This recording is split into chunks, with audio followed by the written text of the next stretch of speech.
අපි ආගම ධර්ම විශ්වාස කරනවා. මේවා තමයි සත්‍ය එළිදරව්. මගේ මායිමේ කනුව තිබ්බ ඔතන. හරිද? අන්න අර තාප්පේ තියෙනවනේ කෙරවල මේ පැත්තේ. ඒ කෙරවල තමයි මායිමේ තියෙන්නේ. මේ කොටසට තමයි මේ කොටසයි අර එහා පැත්තේ ওই තීරුව දිගට මෙහෙට තිබ්බා. නමුත් ඒ තුන් දෙනාවත් තුලප්පු කරවල මේ කෑල්ලේ තීරුව ඒගොල්ලන්ට යයිති මෙතන අක්ෂරයක් අඩුයි. ඊට කතන්දරේ කිව්වේ. හරිද? ඒ අක්ෂරේ යන්නේ ඔහොම මෙහෙම පටන් අරන් අර කෙරවලට යන කම්ම තමයි ඒ අක්ෂරේ. ඒ අක්ෂරේ ඒගොල්ලෝ අල්ලගෙන තියෙනට කෙරවල. අල්ල වුණාම එනවනේ මේක. ඒකවල දැන් මේක බේරන්න බැරි තන දැන් තුන් දෙනාගෙම තමයි ඉල්ලුවේ. අර දෙන්න බෑ කිව්වා. දෙන්න බෑ කියලා ඒගොල්ලෝ සල්ලි වලට අරගෙන ඒක කරන්න බෑ කියලා. අපිට දැන් මේක බේරන්න දෙන්න මම කරයි. ඒක කොට දෙන්න. මම අහන්නකො මේ මගේ මායින් කරන මේ පිටිච්ච. ඒ කියන්නේ අපි ඔය ගහලා තියෙන්නේ කාණුවයි කපලා ගොඩ කරලා වගේ තියෙන්නේ අපි ඒ හැරි ඕක තමයි මායිමට ගත්තේ. දැන් මේක ගැන හිතන්න එපා. මේක මටනේ පාඩුනේ. හරි. ගන්න කෙනාට පාඩුවක් වෙලා නැහැ. කවුරු හරි විකුණනකොට හරි මොකට හරි ඒක මේකට වැඩිපුර ඇවිල්ලා තියෙන කෑල්ලක් මේ තියෙන නිසා මේ කොහොම කියලාම බිස්නස් එක කරලා දාපුවම ඉවරයි.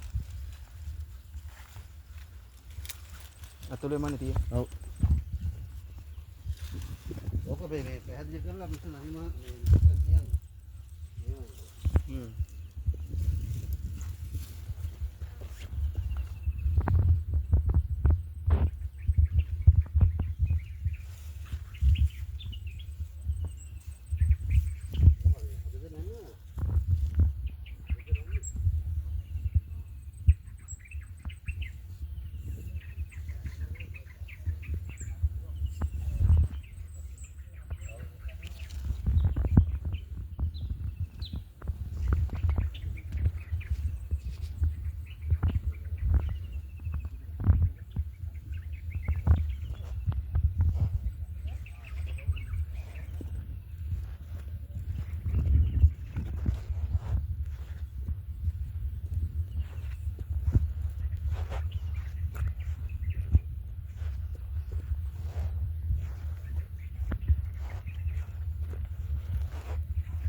ගම්පට ආර්ථික ප්‍රලාපයක් තියෙන්නේ.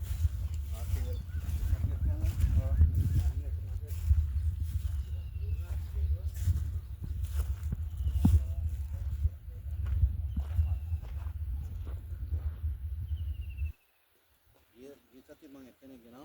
ඔව් ඒක තමයි.